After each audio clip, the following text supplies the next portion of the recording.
Hello, everybody. Welcome to another episode of Tarot by Hilary Live. I am your hostess with the mostest, Hilary, professional tarot reader and EFT practitioner, demystifying the mystical and putting you in touch with the most beautiful of gifts, your own intuition. Because yes, my friends, do not argue with me. You have intuition. I believe that everybody has intuition. So I see that Here from Heaven is here. And I just found a little widget over here. I don't know what this comment snake is, but it looks so cute. That's very cool. I'm going to leave that comment snake going.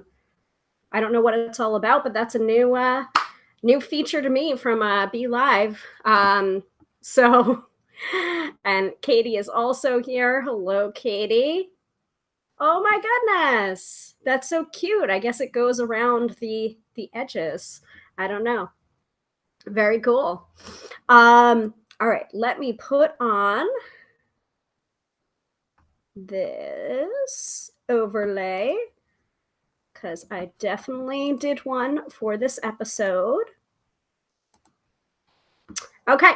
So for this episode of Tarot by Hilary Live, we have an unboxing episode for you. So you've already gotten a little bit of a taste of the deck that we're unboxing tonight, which is the Tarot del Toro, which is a tarot deck that is based upon the work of Guillermo del Toro. And the artwork and the artwork illustrations are in his style, but the artwork is by Tomás Hijo, or Hijo, probably Hijo. So here it is right here. I've already started to use this for my card of the day pulls, or I pulled a tarot card for you that you see on social media. Lisa is also here. So hello to Lisa. But yeah, that is the topic of tonight's episode. Of course, as always, we will have the astro-weather from Teresa Reed's Astro-Biz Digest at the top of the episode. We will do the unboxing. We will also have the mid-episode reading, which is a newer feature here on the weekly live stream. So if you're interested in being considered for a live reading, you will want to stay tuned. So that will happen around the middle of the episode. And then at the end of the episode, after we're done unboxing the Tarot del Toro, we will have the weekend forecast for you, which is either a tarot or oracle card to guide you through the weekend. So if that pleases and sparkles with everyone, please go ahead and say so in the chat. And if you haven't already said hello, please say hello in the chat, because we have quite a few regular viewers here, as well as some new people too. Also, have you noticed what's in the background over here? Have you noticed? I probably need to have it facing front, but it's my book. Have you ordered my book yet? That is a big question. I'm just going to leave it like this because we still have our air conditioner in. And we needed it the other day because it was just so warm in our apartment. So yeah, we needed to run the air conditioner. I know it's November, but it gets warm in our apartment, and I'm glad that we didn't take the air conditioner out of the window yet. So, yeah. Shall we get started with the Astro-Biz Digest? I really haven't been paying a lot of attention to the astrology for this week. I know things have been a little bit weird. That's all I know. And I didn't even put on lipstick. Hold on, let me put on some lipstick here. Excuse me, pardon me. Let me grab here.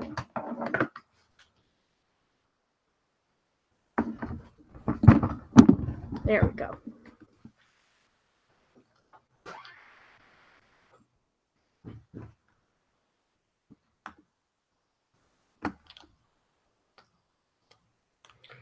All right. This I just got from CVS the other day.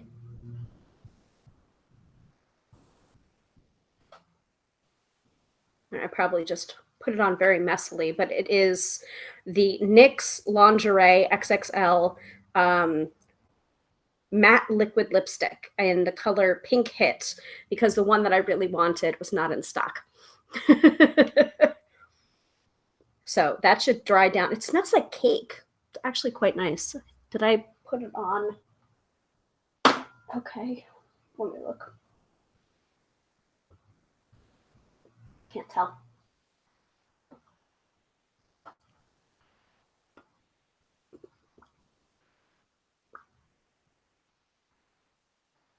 And then I'll usually put on a little glossiness.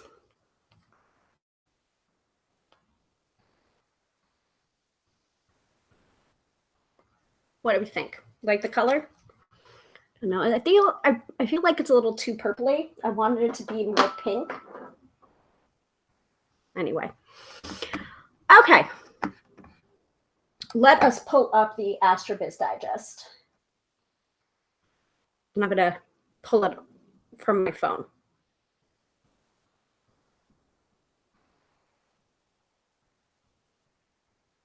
Oh, also, before I do the AstroBiz Digest, I wanted to show you this.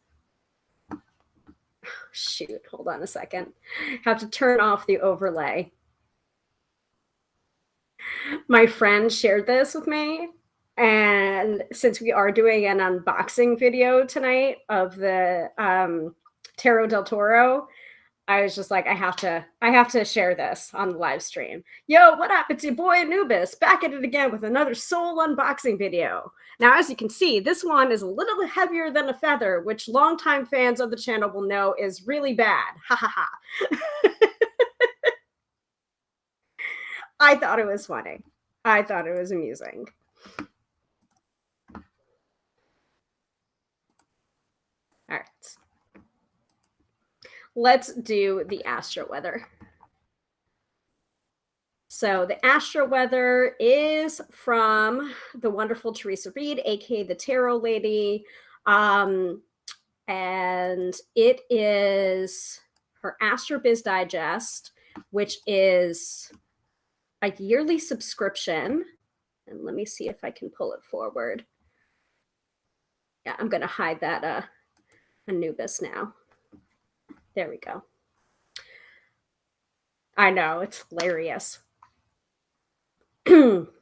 So for $99, it's a subscription for you get like weekly astrology in layman's terms to your inbox, and you get monthly summaries. It's really, really helpful. It is geared towards entrepreneurs and business owners, but I found it to be extremely helpful in planning for my personal life as well. So you can pick it up at the link that I have just provided, but don't go there now. You can go there after the broadcast is over, because you don't want to miss out. But what I usually do is I will feature the astrology from the AstroBiz Digest for Friday, Saturday, and Sunday. So we're not giving away the farm.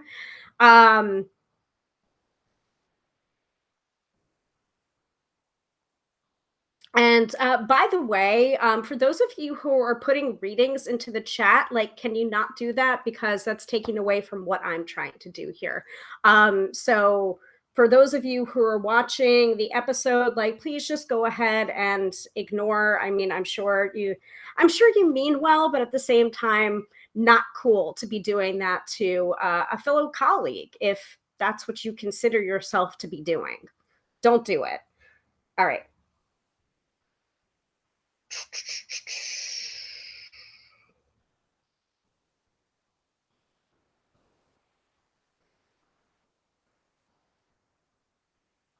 Okay.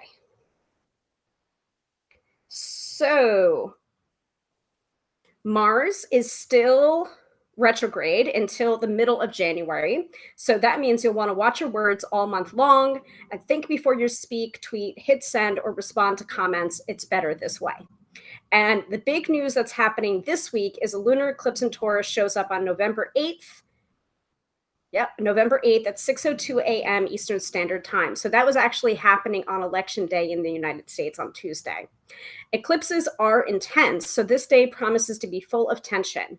Also Election Day here in the States, and this one is important. Be sure to vote. I did. Did you? Taurus is associated with money, so this day may bring surprising revelations about your business finances. How are you doing? Have you reached your goals? If not, what needs to happen to get you back on track? If you've been bleeding money this year, you might receive an unwelcome surprise.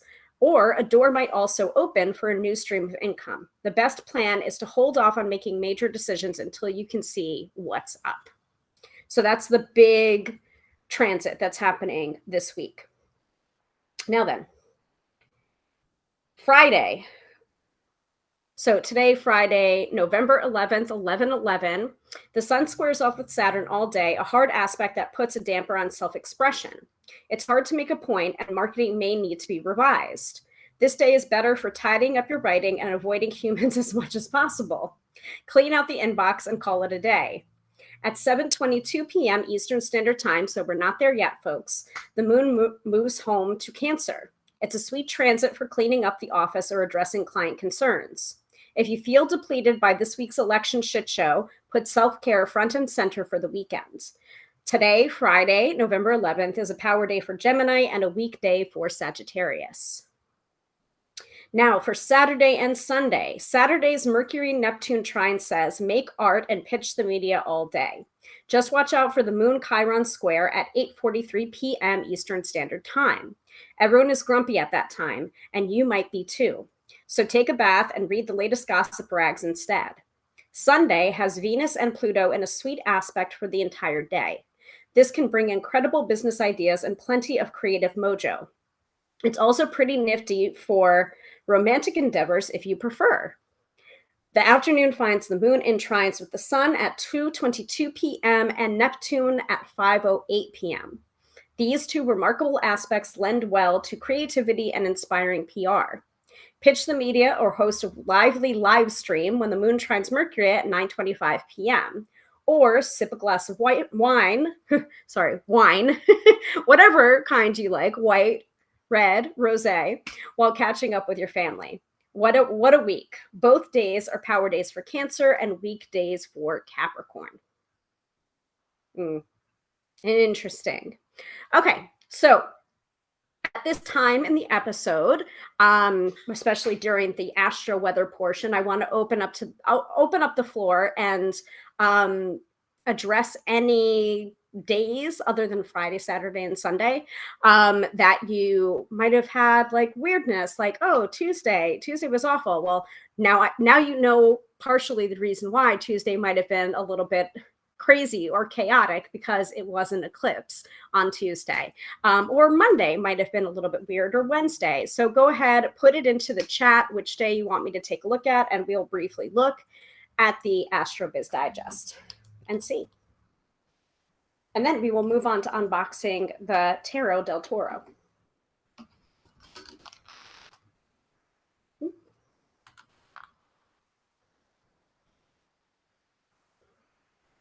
And while we're waiting, I'm going to go ahead and hide that and hydrate myself, because hydration is very important.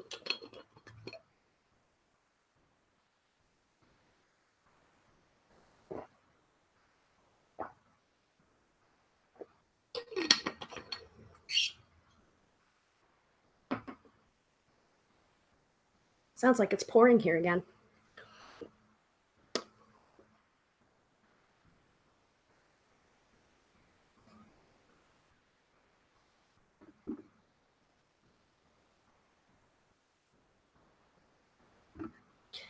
So Katie is asking, and I know that Katie is in a different time zone, so she's probably made the adjustments that she needs to. So Thursday evening going into midnight Friday. So Thursday evening. Moon Saturn trine, 9:22 p.m. kicks mental discipline up to a million notches. Why sleep when you can make significant headway on your writing goals? And Thursday was a power day for Gemini and a weekday for Sagittarius, as well as Friday. So if you were feeling revved up at that time, if you couldn't get to sleep, or there was something going on, that might be the reason why. It might have been the Moon Saturn trine. Does that help?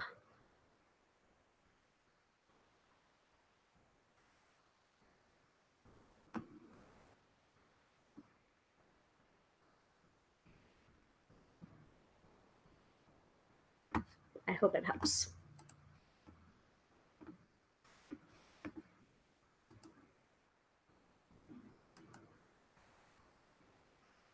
Oh. Katie says that makes sense, and that's what happened. Okay, then that's the astrological reason why. Okay. So if you're wondering, by the way, what these little circles are in here, those are the people that have commented so far. It's one of the new widgets on here. It's called a comment snake. It's very cute. And I also want to remind everybody to follow, click the bell, subscribe, do all of those things. Not just because it said it at the top of the episode in my little intro package, but also because I'm saying it now. We do this every Friday night, 6:30 p.m. Eastern Standard Time. Yep. And after the peak, I crashed to sleep. LOL. There you go. There you go. Okay, let us do the unboxing. So we have the Tarot del Toro, and our mid-episode reading. I'm going to put the crawler back up. Our mid-episode reading will likely have the keyword, a quick keyword related to Tarot del Toro. So at that time, I will let you know what the word to drop is to be considered for a live reading free right on this episode. So, before we get to that though, does anybody else have any questions about the astrology from the past week before we move on to the Tarot del Toro? Speak now or forever hold your peace.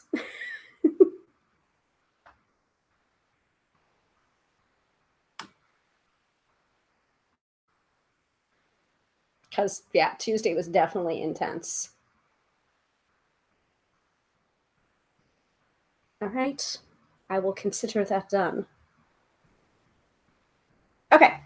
So I have already started working with the Tarot del Toro. So this isn't going to be a straight out of the box, ripping off the cellophane kind of unboxing, because I've already jumped in and I've already started to post using Tarot del Toro for cards of the day, or I pulled this card for you. So let us open it. Very nice box. You can get the Tarot del Toro through publisher Insight Editions. Actually, you know, for the next couple of months, I'm probably going to likely be doing a lot of tarot unboxing videos from Insight Editions, because back in, I think it was back in October, or it might have been late September. I'm not even sure anymore. Maybe it was late September. I was just not feeling good. I did not have the vid, but I did have a cold, and I was sick for like 2 weeks. And I was supposed to go to a 40th birthday party that was like 90s themed, and I wasn't able to go because I was sick, and which is fine. You know, don't go to things when you're sick. But because my husband had to go out and get himself like a 90s tastic kind of outfit, he went over to, I think he went to Hot Topic and he went to Spencer's. And when he was in there getting like 90s bands, t-shirts and flannel and whatever, he ended up bringing home not 1, not 2, but 3 tarot decks because he felt so bad that I was sick. So we have been going through each of them one at a time. And so he got me the Nightmare Before Christmas tarot deck, which is very nice of him. And it's actually back here, which I used for the month of October. He also got me the Disney Villains deck, the Labyrinth Tarot, and yeah, and that's it. So, and they all happen to be through Insight Editions. And then this deck the Tarot del Toro is actually one that a client of mine gifted me because she had opened it, she had tried to work with it, and it just wasn't for her.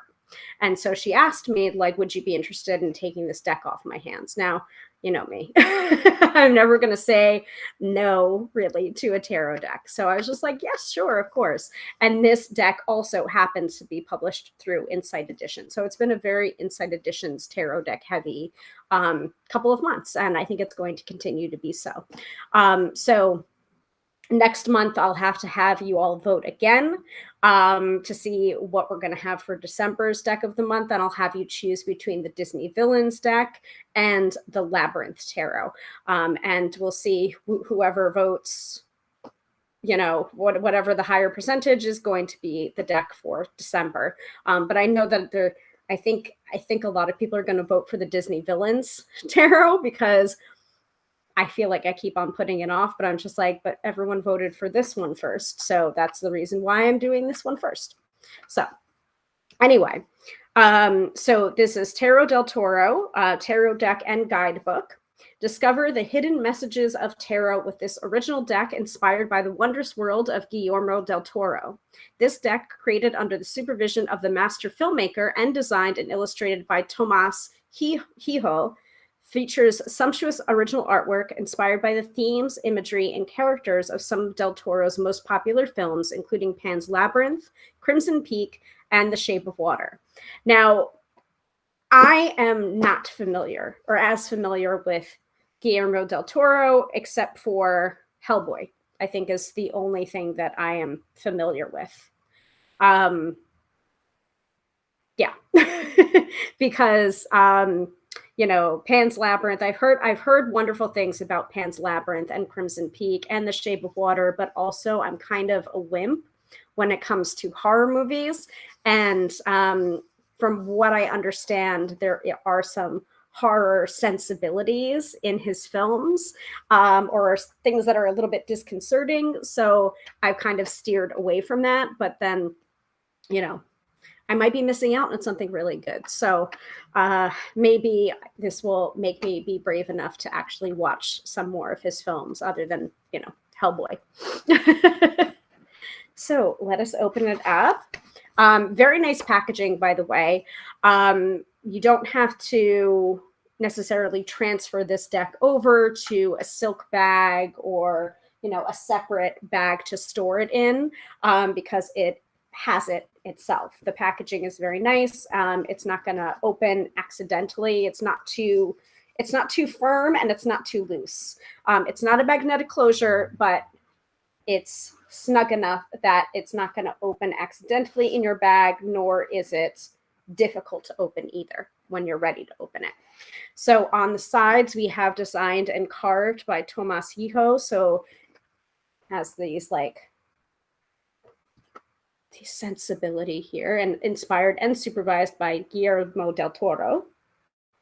By the way, the foreword in here is also by Guillermo del Toro. So this isn't one of those decks that, you know, someone took that idea and ran with it and didn't get the approval of this person. Like, I think he was very involved in the making of this deck and the supervision of this deck. So let me open it up. And also the foreword in the front is by him. Let me show that. Very nice packaging. And then here is the book that comes on top. And you've got the deck itself, snug as a bug in a rug, with a little pull ribbon so that you can get it out easily without foxing the edges. Also, Zuri is here. Hello, Zuri. Welcome. Happy Friday to you too. So yeah, let me take the deck out. So I won't be able to show you the deck in major arcana order and then minor arcana because it's already mixed up, but I will definitely show you some of the cards, talk a little bit about the card stock, you know, all the normal things that I'll usually talk about when I do an unboxing. But yeah, so apparently, according to the foreword, by Guillermo del Toro. And by the way, this deck came out in 2020, I believe. His mother read tarot. My mother read the tarot to anyone that would ask her, regardless of the time or setting. She always carried her deck of cards nestled in a velvet pouch inside her handbag and treated it with great care and respect.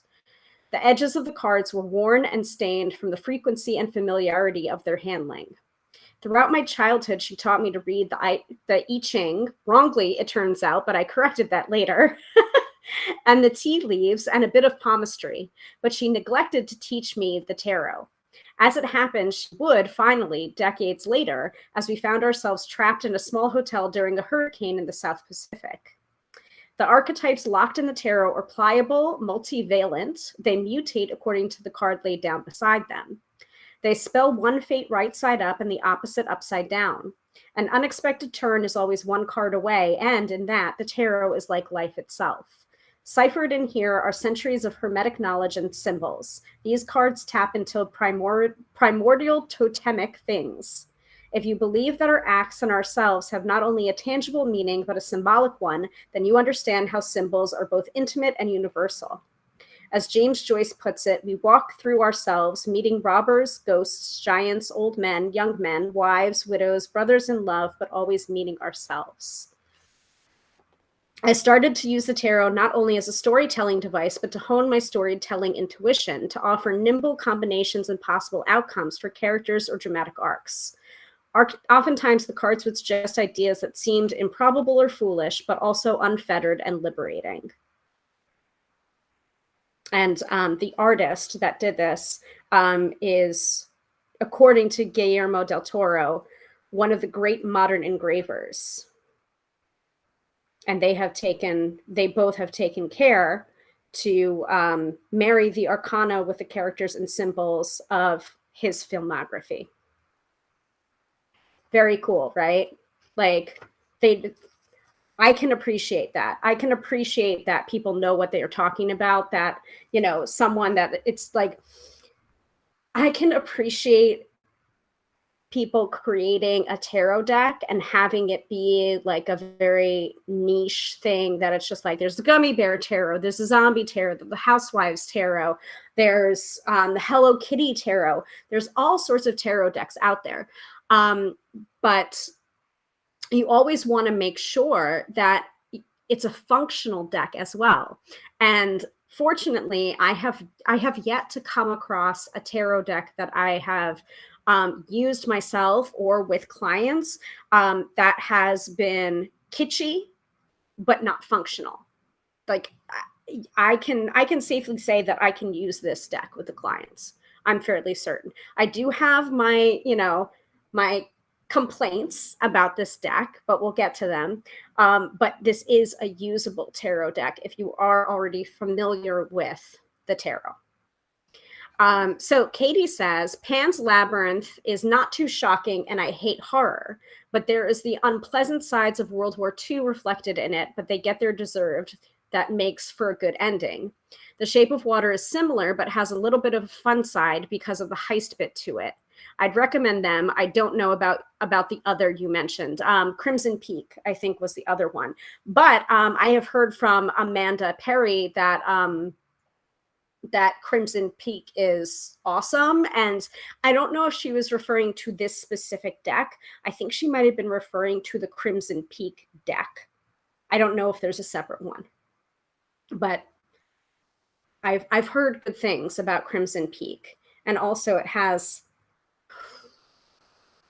I think Crimson Peak has Tom Hiddleston in it, if I'm remembering correctly. Somebody's going to have to let me know about that. Or Amanda, if you happen to be tuning in later or watching the replay, go ahead and put that into the comments. But yeah, thank you for the recommendations. I am a bit of a wimp, but if you're saying it's like not too bad and you hate horror and you still were able to watch it, then I could probably handle it. So thank you for letting me know that, Katie. So let's get into so that's a little bit of the foreword. So I can appreciate that this deck is usable. It has the theme, but it's usable, and that the theme does not drown out the usability of the tarot deck. There's other ones like for example, there's 2 tarot decks from Quirk, the Housewives Tarot and the Zombie Tarot, and you would think that they're not usable, but they are very, very usable, and they're very they are very good decks.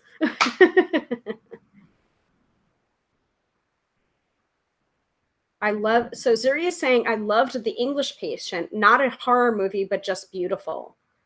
Was that Guillermo del Toro as well? Because this is what the Tarot del Toro is all about. Inspired by the world of Guillermo del Toro. Or are we just talking about World War II movies? Oh, I got a flyer. Let me pick that up.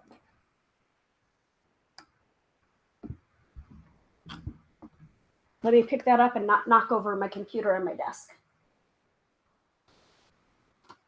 Oh, I have the Knight of Wands here.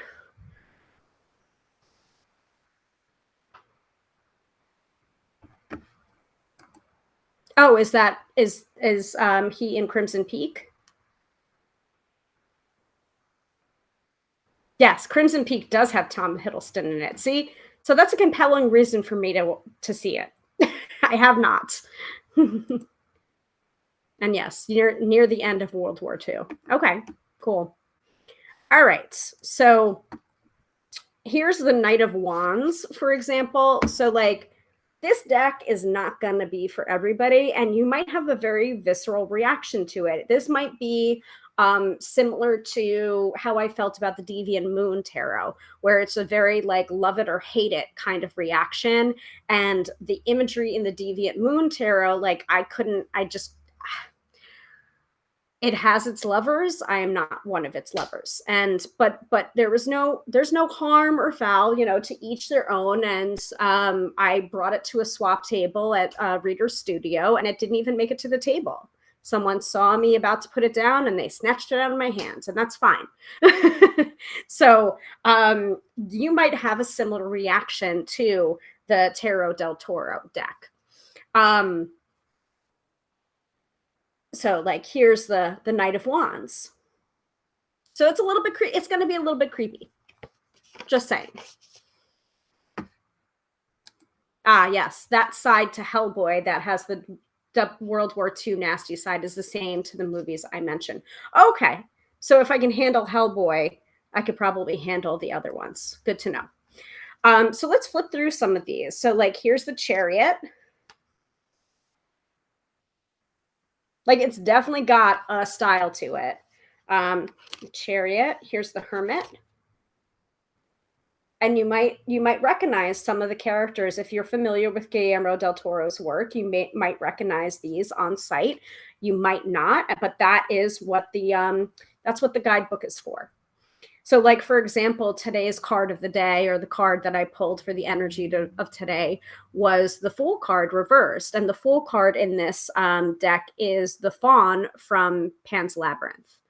That's what they chose. Here's the Wheel of Fortune. And also, I'm very eager to see how I'm going to feel about the Labyrinth Tarot, which is also from Insight Editions, because the Labyrinth Tarot has the same illustrator, engraver, the master engraver, Tomás Hijo. So this get familiar with this rendering of the artwork, because that's also going to be in the Labyrinth Tarot, which I'm either using in December or in January. Depends on your votes. So here we come to one of the Minor Arcana pip cards, and this is my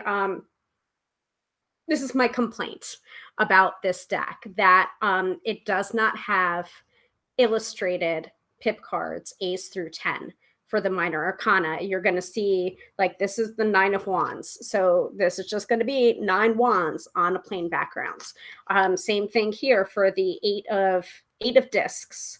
It's just going to be 8 discs on a plain background. Same thing for the 9 of discs here, 9 discs, 10 of discs. I still need to shuffle these a little bit more. So like the discs look like gears. So like I want to say 9 of gears, but that's not that's not the word that they used according to the guidebook. They call it discs, but they definitely look like gears to me. Like here, the valet of discs. So the valet of discs looks like, I would assume that's the page. Could be wrong about that. Have to go to the guidebook. Here, eight of swords, or this would be 8 of knives, I think they call it. We'll go to the guidebook. 4 of discs. So if you are not familiar already with the tarot deck and you already have trouble with the minor arcana, this might not be a great first deck for you. I mean, like if you're drawn to it, by all means, work with it, but this might not be a great first deck for you if you're not already familiar or feel steady on your interpretations of the minor arcana pip cards. Here we have the Knight of Discs. Definitely scenes going on here. Here's Temperance. This looks like Crimson Peak. I'll have to check. Here's the Sun.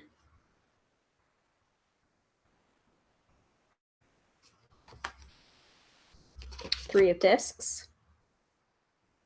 I do like that the discs for some of these are interlaced and then others are separate. That could bring up, bring some interpretations.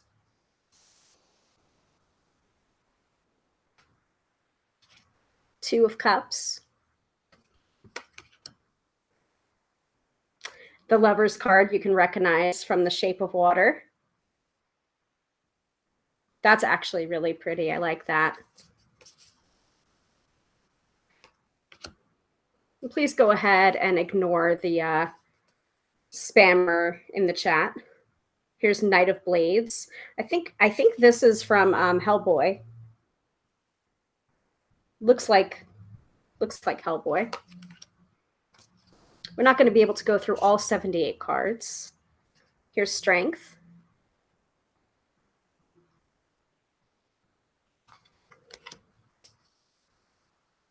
Instead of the Hanged One or the Hanged Man, it's just the Hanged. Can be very creepy. And here's like the five of Knives. Ace of Discs. That's nice that the aces, at the very least, are illustrated.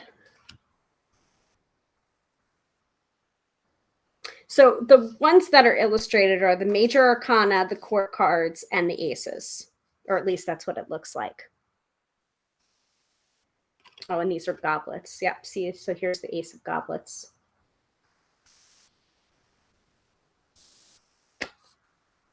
Here's the Tower.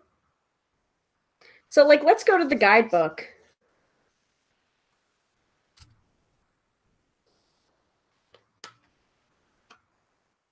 Like the Justice card. The Justice card I didn't grab here, but there's color illustrations within the companion book, which is great.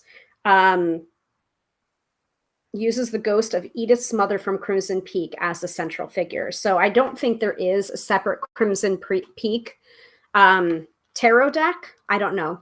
Again, Amanda will have to jump in here and let me know about that. But there are, you know, all of the figures of Guillermo del Toro's work or filmography are going to show up here because it's 78 cards. There's a lot to choose from, and there's a lot of characters. Like the Hermit card here. Yep, the Hermit card is from Pan's Labyrinth, the Monstrous Pale Man. The Lovers is from The Shape of Water. And some of the guidebook has quotes for each of the major arcana cards. So, for example, there's a quote here from the novelization of The Shape of Water. But I can't be alone, can I? Of course not. I'm not that special. What if you and I are not the last of our kinds, but one of the first of better creatures in a better world? We can hope, can't we, that we're not of the past, but of the future? Pretty cool. The Empress card is from Pan's Labyrinth, Carmen, Ophelia's mother.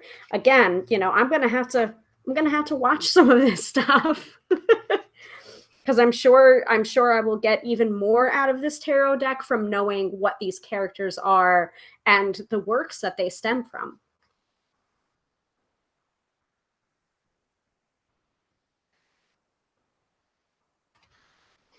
Any particular card that you want to see? Oh, and it's blades. So it's discs, blades, goblets, and I think wands. Yeah, that is the minor arcana.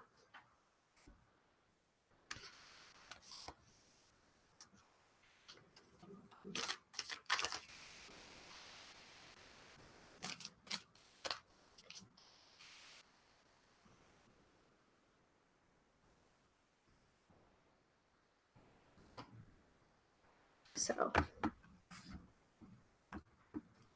because I know that some of you are similar to me. When you're looking to get a tarot deck, you want to know what certain cards look like to be able to know, is this the right deck for me? Am I going to really be able to work with this deck? Like, I'll usually look at the High Priestess. I'll usually look at the Moon card, the Emperor, Hierophant sometimes, Queen of Swords for definite. So Katie says, did you show the Death card, Tower card?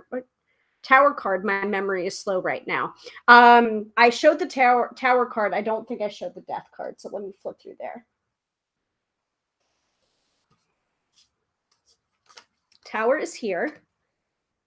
And we'll look up what is that? It looks, possibly it's Crimson Peak. I'm not sure. Let's see. Devil. Unsurprisingly, the devil is Hellboy.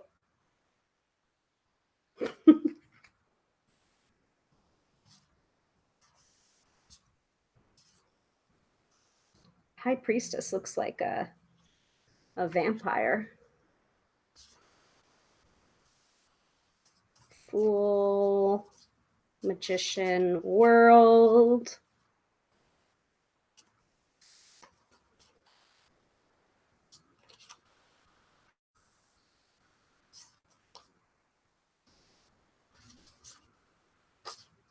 Justice. Justice looks very cool. The Death card does not say death on it, by the way. I found it. So let me show that first, and then I will show Katie's other comments. But the Death card, let me hide that. This is the Death card. And they don't even refer to it as death. They call it number 13. Perhaps out of superstition. This card provides the most terrible and powerful vision in any tarot deck. Ruled by number 13, a fatal reputation, this card usually shows a stark skeleton wielding a scythe over the remains of shattered corpses. In many classic tarot decks, this card does not have a name. This is an important clue for many scholars who believe the old card creators eliminated it for a reason. They did not want to focus the meaning of it on death. They did not want 13 to be interpreted as a mere announcement of somebody's demise. In fact, the meaning of this arcana is much more open-ended and much less apocalyptic. It speaks of rebirth, renewal, and radical change. The scythe cuts the ripe fruits of the earth and prepares the fields for spring. The old must die in order to give way to the new. The earth dies to be reborn. Tarot del Toro relies, of course, on the Angel of Death from Hellboy 2 to represent this arcana. The wings reinforce the idea of transformation and change, and the head, blinded, suggests inevitability and equity of renewal.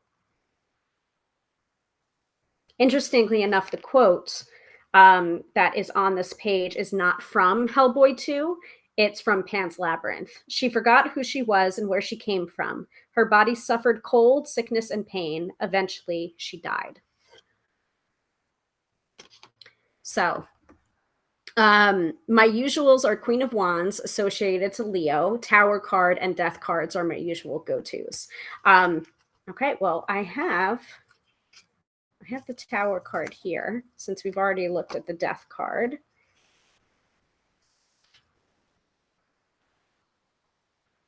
Sounds like it's raining hard again. I'm also curious as to what Temperance is. Yep, Temperance is from Crimson Peak. That's what I thought.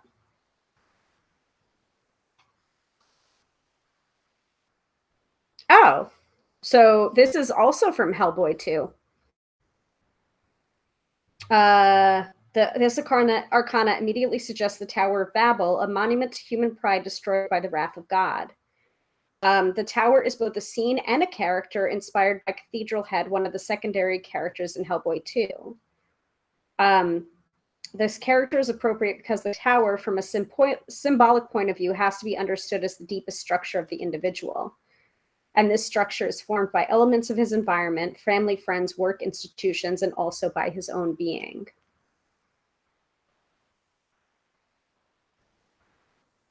The quote from this one is from Pacific Rim. There are things you can't fight, acts of God. You see a hurricane coming, you get out of the way.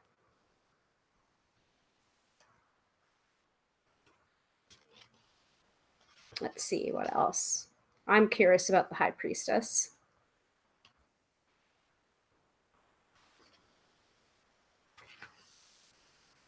So.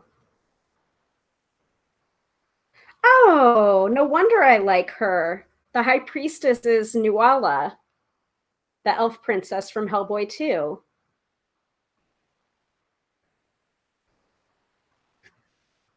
Very cool. So Lisa says, The Shape of Water is a beautiful movie. I'm also not a huge horror fan, but I found it lovely.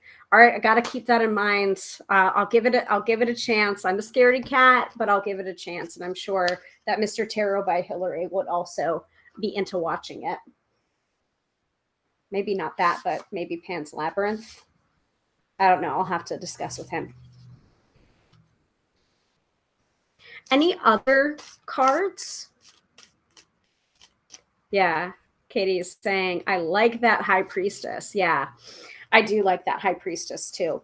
Now, so my biggest fault with this is the non-illustrated pip cards. That's my biggest fault with this, but the card stock is really lovely. It's not too thin. It's not too thick. And it feels very good. Like the backs of it, like it feels quite smooth to shuffle without sticking or without sliding. Like occasionally you are going to get a few flyers, but that's to be expected. And that happens with most every deck. But it feels good. The card stock is nice. Not too thin, not too thick. I'm quite happy about that. And other impressions about this is that I'll gather more, and we'll gather more if you follow me on social media and look at my card of the day, or I pulled this card for you, so we can get to know this deck a little bit better, because this is the deck of the month for November. And I usually don't offer a deck to be read from until I've worked with it for at least a month. Depends on the deck. This one I might need to work with a little bit longer before I start, working with it with clients. But that's just my jam. That's how I break in my tarot decks. Is I don't, unless of course it's like a very standard Rider-Waite-Smith based deck, like the reflective tarot, I started using with clients almost immediately, because it is Rider-Waite-Smith. It's just, there's no deviation from it besides it having like a rainbow iridescence to it. That's it. That's the only difference, and they're smaller. That's the only difference. Any other questions? Yeah, so also about the minor arcana and the pips, the non-illustrated pips, you don't get a lot of information in the guidebook about the minor arcana. So that's a little bit so that's on page 76, numerical cards. When interpreting the numerical cards, you must combine the symbolism of the suits, which we already know, with the meaning of each of the numbers. These meanings can be highly subjective, as can everything in tarot, and oftentimes differ according to the reader's tradition or instinct. It is up to you to bring your intuition to bear and interpret the numbers in a way that feels right. That being said, many interpretations follow the basic narrative structure you'll find below. The meanings represent a complete story cycle with several paths emerging in the second half, starting from 1 to 10, 1 origin, and 10 sterile closure of the process. And then you combine. So it's basically, here's the number, here's the number, here's the suit, equals the interpretation, which can be a way to work with the tarot and the minor arcana. But honestly, if you're just starting to learn to read tarot, I would really encourage you to use a tarot deck that has illustrated pips, that has a story within every single card of the 78 cards of the tarot deck. So Lisa's saying you'd say that this deck is not well suited for beginning readers. Yes, I would say that. I don't think it is, because I don't know if you were here before, but the only cards that are fully illustrated with a story are the major arcana, the court cards, and the aces. And then the rest of them are just 5 wands on a plain background, or gears, or yeah. So if you know the meaning, but I mean, for example, if you know the meaning of the 9 of goblets or the 9 of cups, then you can read this. But if you don't, you might have to jog your memory. So I'm a Rider-Waite-Smith kind of girl, so that's my general opinion. But if you're drawn to this deck and you want to read with it, like, by all means, don't let that stop you. I mean, I've had a lot of people coming to me lately about just skipping the preliminaries of like 2-card combos or 3-card spreads and going right for the Celtic Cross and feeling incredibly comfortable with the Celtic Cross. And that's not something I would necessarily recommend for a beginner reader, but hell, if you want to do it and you feel comfortable, then go right ahead. Who am I to stop you? But in general, I would say this is not a great deck for a beginner reader.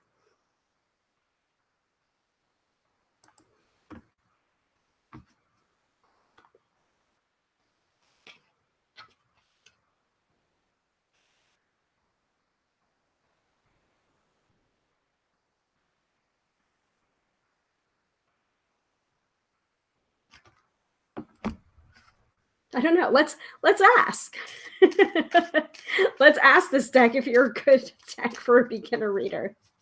See what comes up. Because I think I already, when I started working with it, I pulled a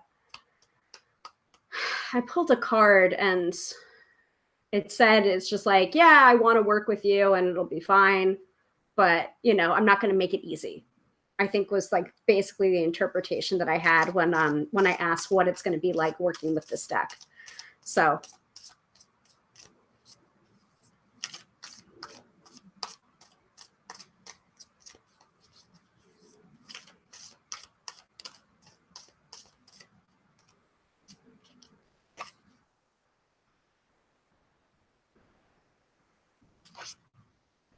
Four of Cups or 4 of Goblets.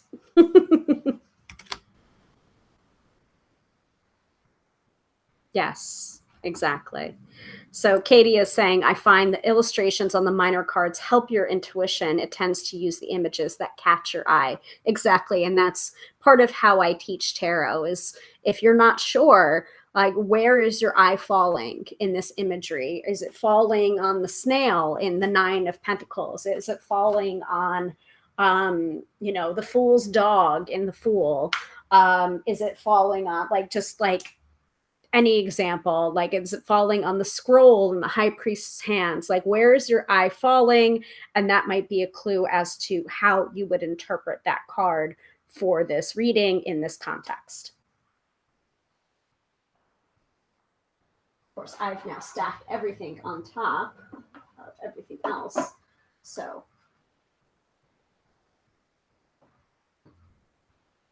like, here's my reflective tarot. Here's 8 of Cups. There's a story there. There is an illustrated story there.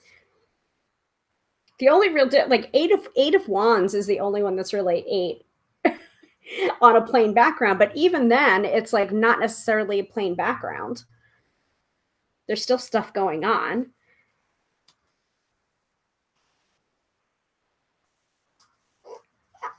And actually, this is something that I mention in my book, and also when I'm teaching tarot students, is, compare. Take out, if you've got a couple of decks, even if you don't, like, you can search the imagery online and then compare and contrast the fours of different decks. Or the fours of the same deck. You can lay out all of the fours of the minor arcana and compare and contrast to see the differences. But like here, let me show. So here's the four of goblets. So that would be the 4 of cups. And notice for the minor arcana, you really can't tell if it's upright or reversed. So that's another thing. And there's no real story to it. But then here you've got the 4 of cups. There's a story here. So what you can do for something like this is you can either remember what the 4 of cups looks like in the Rider-Waite-Smith deck and pull that imagery forward into your head as you're using this deck, which is what I tend to do. Or you can use a different system where it's, based on non-illustrated, where you take that formula, 4 cups, 4 numerology, and then the cups. What do the cups mean? So if we used, like, if I got so basically, what was the question that I was asking? I was asking, is it easy? Is this a good deck to work with for beginners? And you've got the 4 of cups. I wouldn't necessarily say that's a negative card or a positive card, but like my interpretation of the 4 of cups is like, this is not the mocha choca latte I ordered, so it's like, it can be very unexpected. And it also maybe, expectations are not meeting with what actually happens, or your actual experience of the deck is what I would get from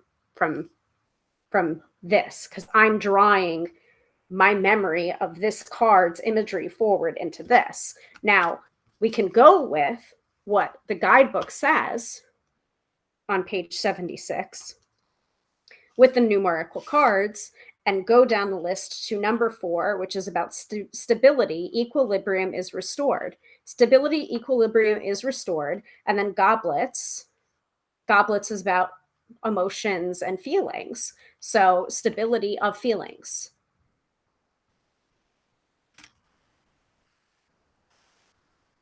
But I feel that that's more of a, I don't know, cold, calculated, not entirely intuitive. It feels very, very much about like reading a system instead of just having it be more of an intuitive inflow spark. Do you know what I mean? I hope that makes sense to everybody. And interestingly enough, this is the numerology of tarot and also like angel numbers and everything is something that I'm recording today for the Tarot by Hilary podcast. It's not out yet because I didn't get time to do it yet, but it will be out by the end of the day. So we're already an hour into the episode and we haven't done the mid-episode reading yet. And I just forgot. So let's go ahead and do that right now.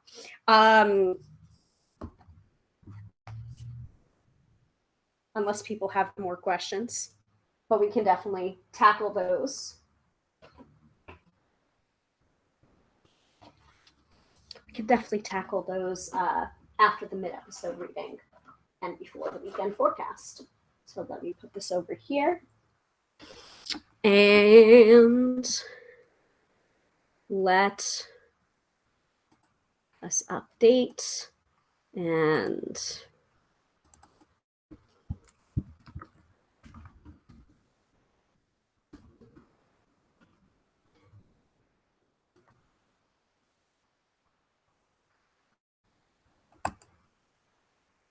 all right.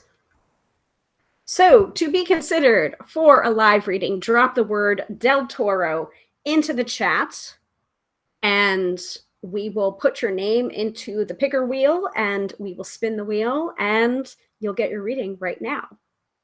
If you get selected, of course. So, and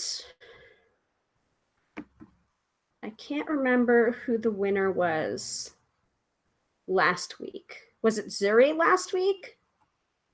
Whoever was the winner last week, please don't put in for this week so that we have an opportunity for more people to be read and to win.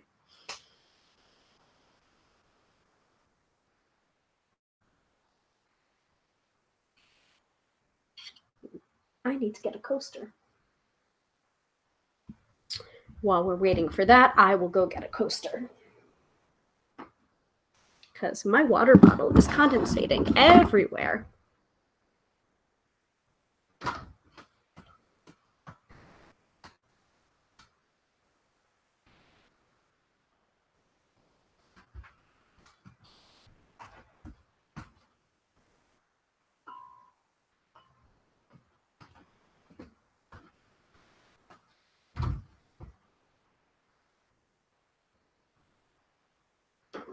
All right.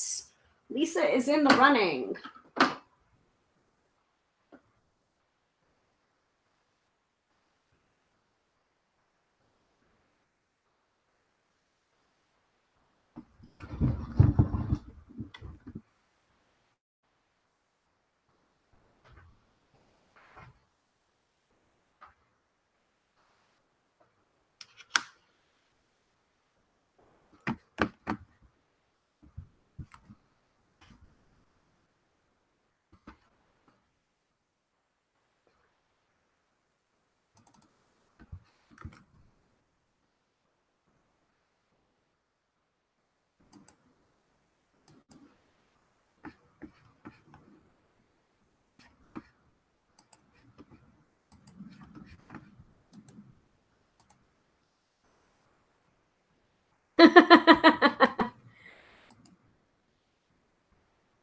Hopefully not. So we're gonna spin the wheel anyway. It's just not going to be a surprise. So you have to put in, like Lisa did, you have to put in Del Toro into the chat to be entered into the running for a free reading right now. A new feature.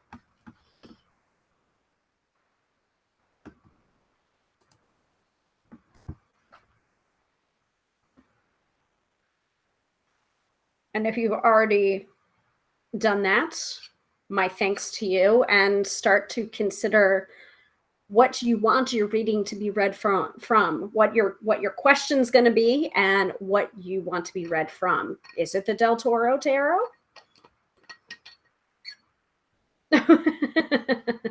That's very kind. So Katie is saying, I could be put in, but I want you to win. That's very nice of you, Katie. And Katie has had some readings too.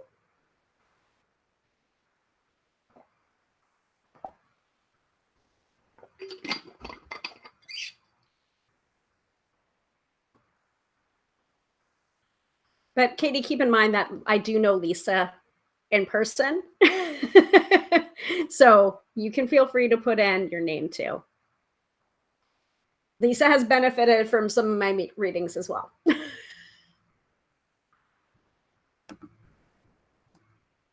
But if you're feeling so inclined to let Lisa win, then that's cool too.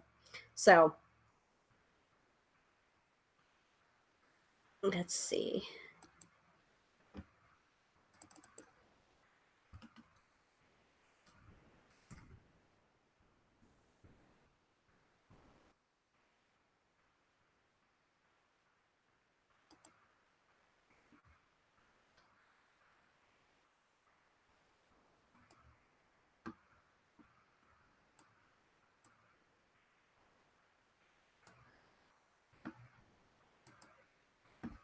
I'll give it another 41 seconds, 40, 39, 38.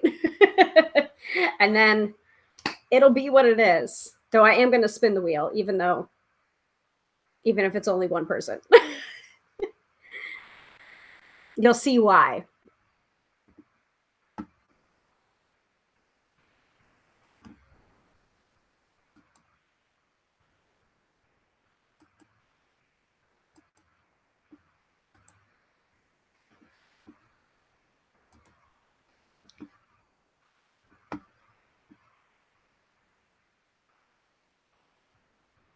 All right, that's it. That's it. It's Lisa, but let's go ahead and spin it anyway.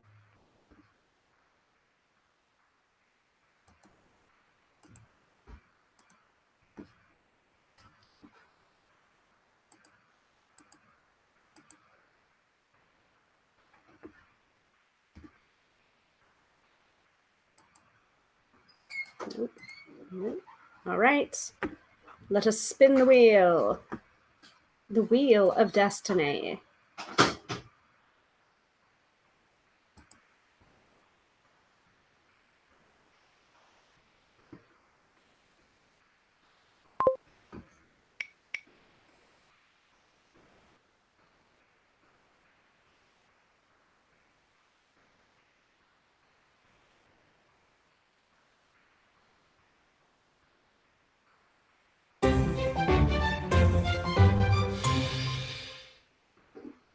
There you go.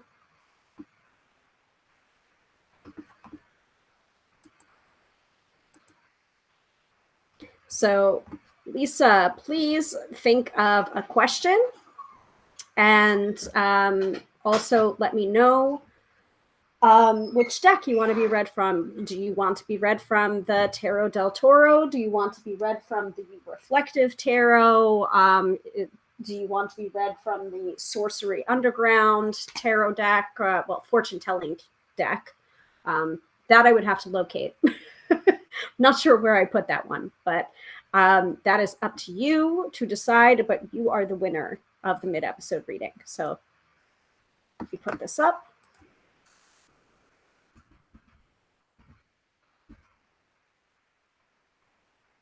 And I'm going to do some clerical work in the meantime as you choose your question and choose your deck.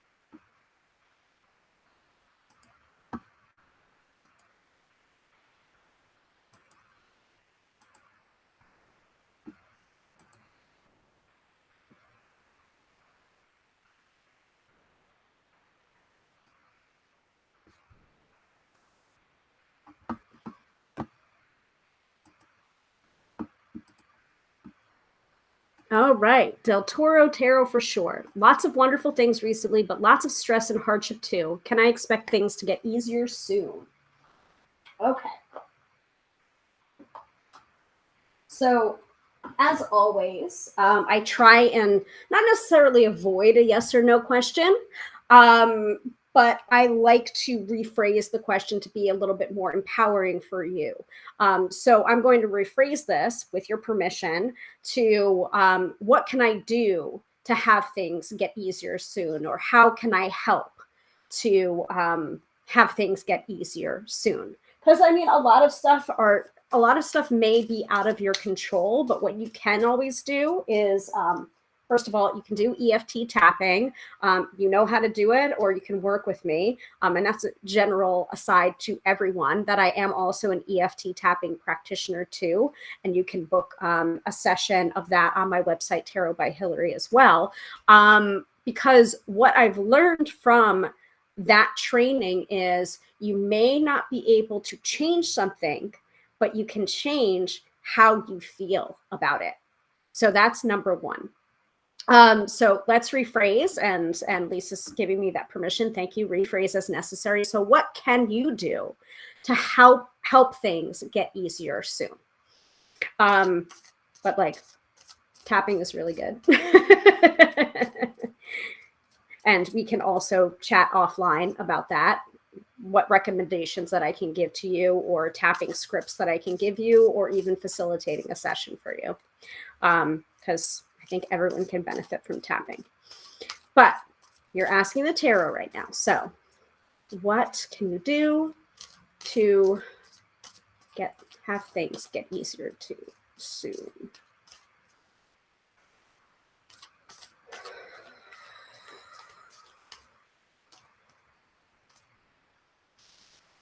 Okay.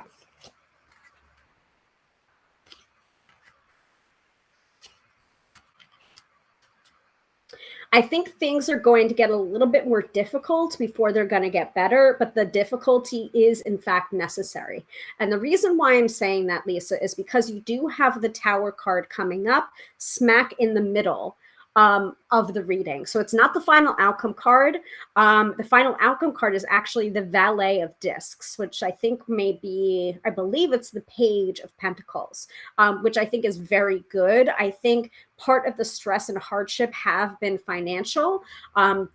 That's also not to say that I didn't know that on some level already, because I also do know you. But there's definitely stuff been of a financial nature that is making everything more stressful than it has to be. But the very first card that I'm seeing here, and it's neither upright nor reversed, because it is a minor arcana pip card, is the Seven of Cups. So, or the Seven of Goblets. And this is a card, actually, it is, well, it can be considered reversed, because it is, the main cup is upside down.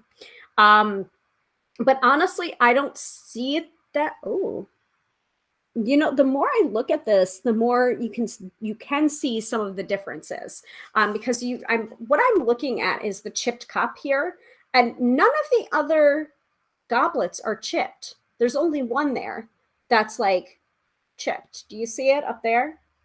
Hold on, up there. So to me, this card, whether it's upright or reversed, has that being spoiled for choice kind of energy, where it's just like there's so many things, there's so many blessings, as you were saying, lots of wonderful things recently, but lots of stress and hardship too. It's like, it's almost as if it's just like, you know, there's like new level, new problems is the phrase that I'm getting, where it's just like there's always going to be problems, there's always going to be issues, and you know, as you move into a different tax bracket or a new relationship or a new job, there's always going to be problems associated with that particular level. That's what happens when you level up. And so I think the Seven of Goblets here is basically telling you that it's just like, the more you receive, you may also be, I don't want to say it, but I am. It's almost as if your brain is starting to create those problems too, where it's just like more good things sometimes will start the cycle of worries, where it's just like, I have more now, but I also have more to lose. now. So it has that kind of tinge to it. Now, I am going to go to the guidebook after I read all of these straights, but there's a lot of blessing. There is a lot of hardships, but I feel like that it's like love is not in question here, though. Like, you are immensely loved, and something that you used to question, you're not questioning that anymore, so you're finding other things to question instead.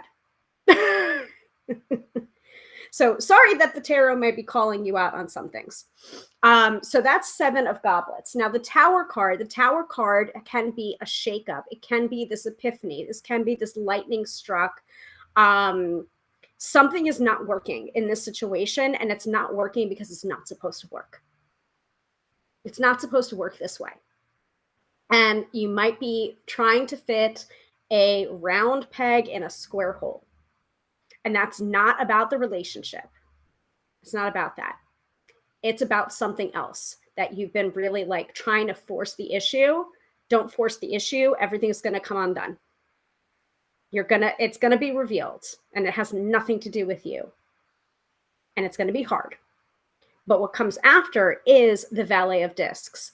Whatever is coming after a tower moment is going to be so much stronger because of the tower moment. And you're going to have that moment where you're just sitting there like, that wasn't meant to happen. Because if that had happened, we would never have gotten this. Gee, well, I do know you, but also the cards are kind of being pretty obvious too, which I appreciate. Sometimes you have to work with the tarot and be like, can you just be really plain with me right now? Like, that would be great. Like, it's a conversation, you know? So let's go to the guidebook here. So the 7 of goblets, we're not going to get any other information from the guidebook because we already kind of like went there before. But I'll look up the 7s.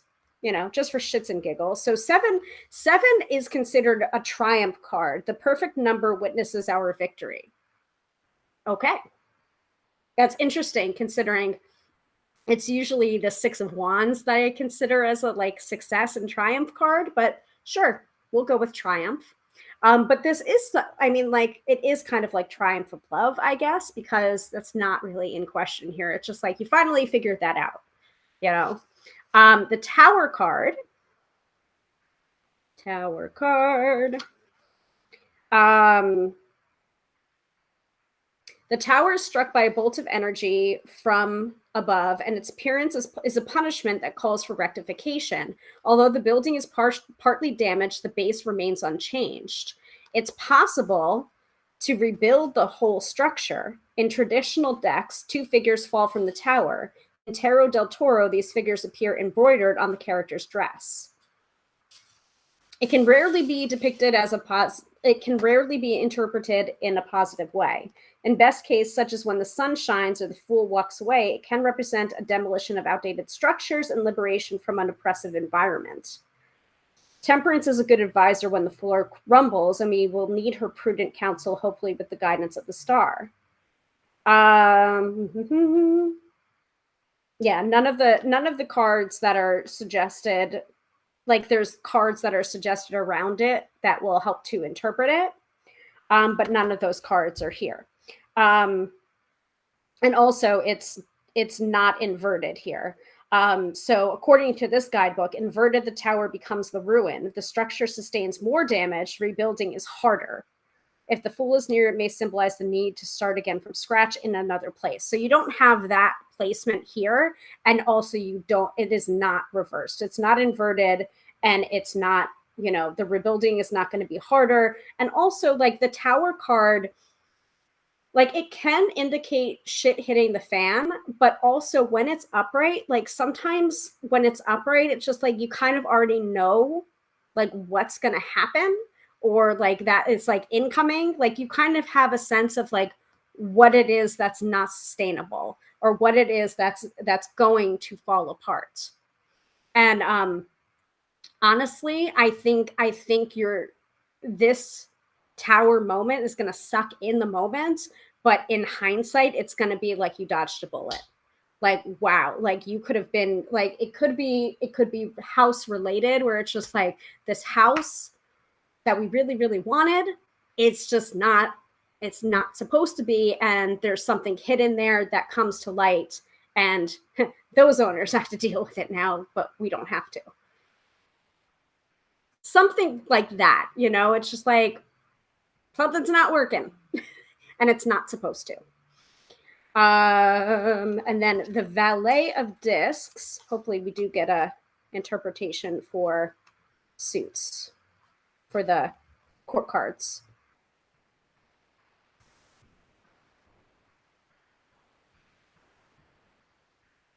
Yeah, so the Valet cards and Suit of Discs, also called Pentacles, Coins, or Rings, are ruled by Earth and linked to everything that is practical and material, like money. So it is the page. That is the pages. So the Page of Pentacles. Attention must be paid when courtly figures match their dominant suit symbol. So in this case, we do have a match. Valet and Discs is a match together. So the Valet of Discs is twice infused with the same meaning. Thus, the Valet of Discs stands out for his materialism and practicality. So it is leaning into that practicality for you that is going to be the saving grace here.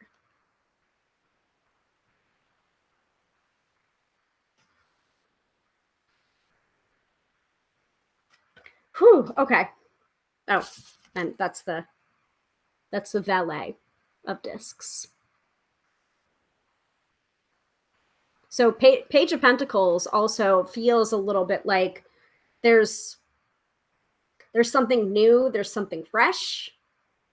And it does feel a bit like a fresh start too. But the other stuff has to fall away. It's like that tower moment needs to happen. All right, I'm done. So Lisa, whatever feedback you've got for me, that is your reading for tonight. I hope it helped. And I feel bad for some of you that didn't participate. I mean, Katie, that was very nice of you to step aside so that Lisa could get the reading that she probably needed right now. So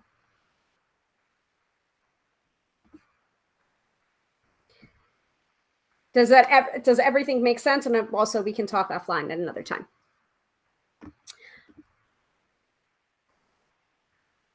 All right. So that was the mid-episode reading. However, is there any other final thoughts that anyone has on the Tarot del Toro? Because I think that's a really great way to get to know the deck, is just by using the deck. Or if you have any feedback over like last week's episode where I talked to Jenna Matlin about her new book, will you give me a reading?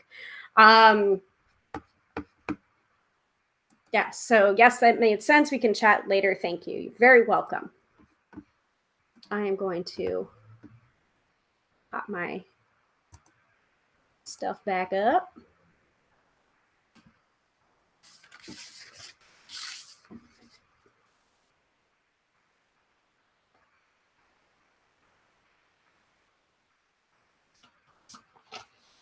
And I hope also that this tarot reading validated a couple of things for you as well, or confirmed things, because I know that you'll occasionally pull your own cards too.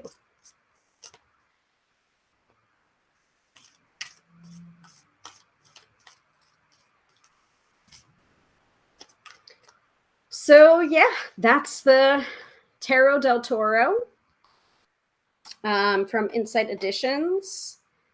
And yeah, we're going to continue to work with this all month long, all the entire month of November.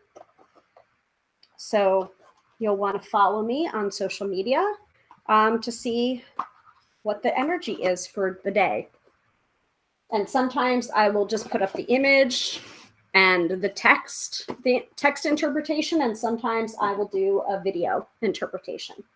So, and I'm on most platforms as Tarot by Hilary, all one word, no underscores, no extra L, no numbers. Just be very careful and very savvy when you're consuming your content over the internet. And I will never DM you to solicit a reading because I don't have time for that. But you are most welcome to purchase a reading at tarotbyhilary.com. And I do email readings, phone readings, Skype readings, Zoom readings, in-person readings as well. So you can always find me there. And if you would like to contribute to the virtual tip fund, if you like these weekly live streams, that is available. PayPal.me/Tarot by Hilary NY is a way to contribute to the virtual tip fund. So I'll try and find that. I always forget to say that, but I do these every Friday night at 6:30 p.m. Eastern Standard Time. That is when we do these live streams. So I will put in that information in the Tube of You description in case you want to book a reading or contribute to the virtual tip fund. Okay, let us do the weekend forecast. And I'm feeling an oracle card. Actually, let's do one from, do you want to do one from the Visionary? Yeah, let's do one from the Visionary Oracle because I've been working with that right before I sit down to do my writing, because I have been doing National Novel Writing Month. It is day 11 of National Novel Writing Month, and I skipped the last 2 days, so I have quite a bit of catching up to do, even though there's no such thing as behind. But yeah, I've got word count to do. So we're going to use the Visionary Oracle from Comfort and Heart, which is really good for artistic endeavors. And this is something that Jamie actually sent to me while I was writing my first book, How to Read Tarot. And by the way, you can pre-order that. The official launch date is November 22nd. And you can order that. You go onto my website, tarotbyhilary.com/book. You can get all of that information. You can pre-order there. But yeah, Jamie sent me this deck. And so I used this deck a lot when I was writing How to Read Tarot, which is nonfiction. It is instructional in nature, but it was very helpful, even when writing nonfiction, to remind myself of where I might have needed to go or what chapter I needed to write next, or just some good advice, like slowing down or, go slow, or healing, or make mistakes, or, declutter, or face your fears. Those are some of the messages that I got when I was writing How to Read Tarot. And now that I'm working on National Novel Writing Month and writing fiction, it's been very helpful to sit down with this deck and pull a card before doing my writing session. So I don't have to take it quite so seriously, and remember that during NaNoWriMo, it's just about getting the words on the page. It doesn't even have to be the right words. You can edit it later, just as long as you get to 50,000 words. So, all right. What do we most need to know this weekend? What do I most need to know before I sit down and continue with my writing? Let's find out.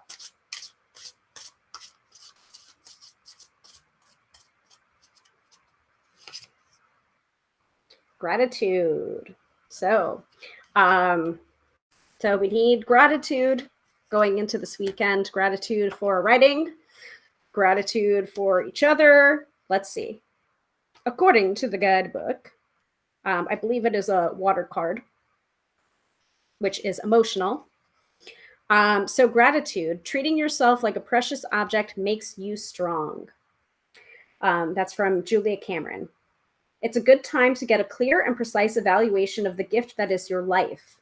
Treat your art as a thank you note for the gift of life you've been given. We're just here at the Earth School to see what happens. How cool is that? How cool is it that you are free to express and discover whatever may come, even if it's shitty, even if it's a piece of information that can lead to a masterpiece? Write a thank you note to your process, the good, the bad, and the ugly. What do you notice in your body after taking the time to be grateful for things that seem difficult?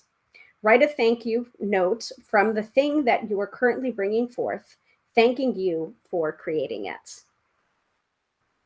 So I am going to sit down and write a thank you note to my my novel that I'm currently writing, which I think I talked a little bit about it last week.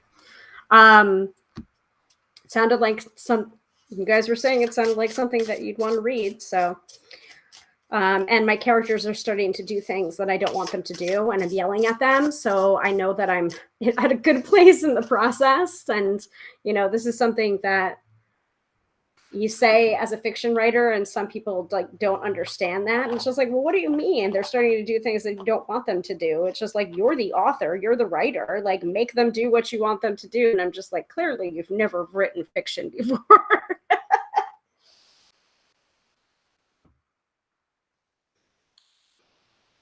All right. Any last questions, last thoughts before we wrap up this week's episode? Thank you all so much for unboxing the Tarot del Toro with me. I'm going to hydrate myself.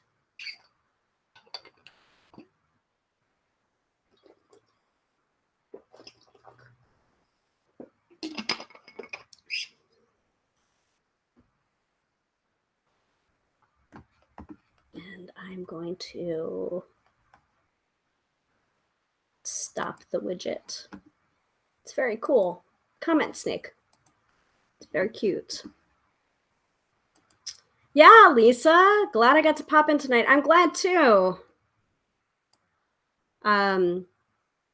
Katie says our subconscious is a crazy place when it comes to writing. It's just like, yep, that's very, very true. Okay, everyone, take care of yourselves. I don't know what next week's episode is going to bring. I will think about it and let you know. Katie says, thank you and have a wonderful weekend. You too as well. Thank you all.